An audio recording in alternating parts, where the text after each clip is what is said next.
Leaning forward and not looking back. We're on pillar number 2 today.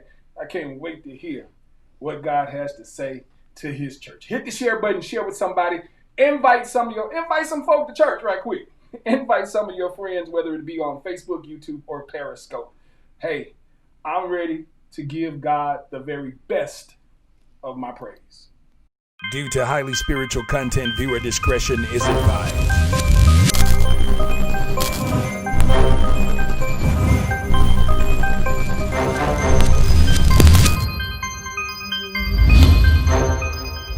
An energetic, relevant, and exciting message that you won't forget.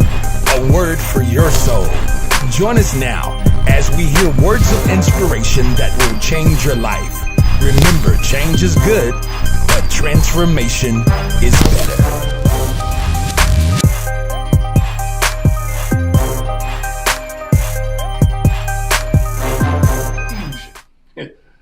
A whole lot of confusion in order to stop what had already been confirmed through the democracy in which we serve and which we reside. Stick with me, I'm going somewhere.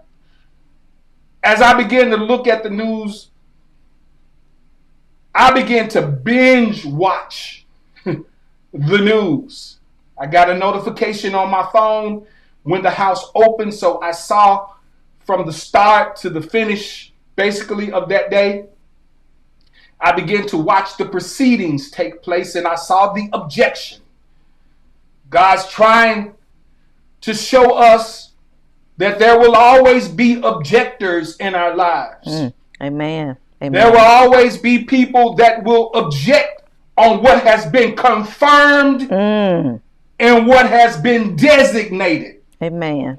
We saw the objectors come forth and work what they call the protocols of the house in order to object what already had been designated and confirmed. Amen. Isn't it funny, y'all, how we allow confusion to make us forget the fact that we're living with a confirmation and a designation? Amen.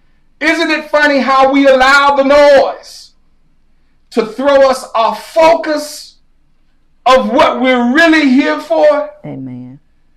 In order to hold us hostage and be overcome by delay, that the confirmation and the designation that has already been put in place can be interrupted by objectors, but not overcome by them. Amen. So it is we find in the text, there is a commentary of confusion between two groups of the spies.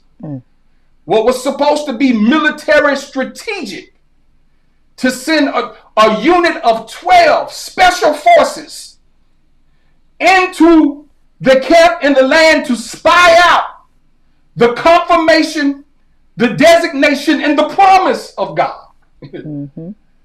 Here comes the unit, the special force, with a commentary of confusion, strife, and frustration. I began to pray, and I asked God what happened here. I'm watching the news, and I'm watching everything that parallels. I'm watching, and I'm praying the whole time, because my prayer, number one, is that people don't get hurt. My prayer, number two, is that the will of God still go forth regardless of the traps that the enemy set. I began to see the two different groups parallel with this passage. Here comes one challenging and doubting confirmation and designation. I wish somebody would just type that in the chat right now. Somebody type, choose whichever word you want to, if you just want to do it for short.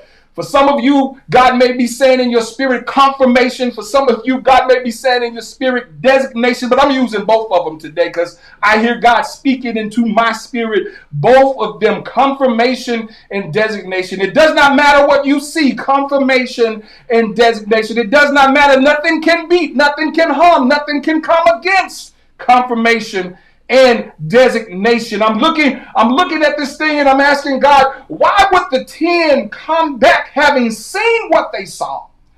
Why would the 10 come back carrying what they're carrying and give a report that it is impossible, that the confirmation is not good? I don't think they too much challenged.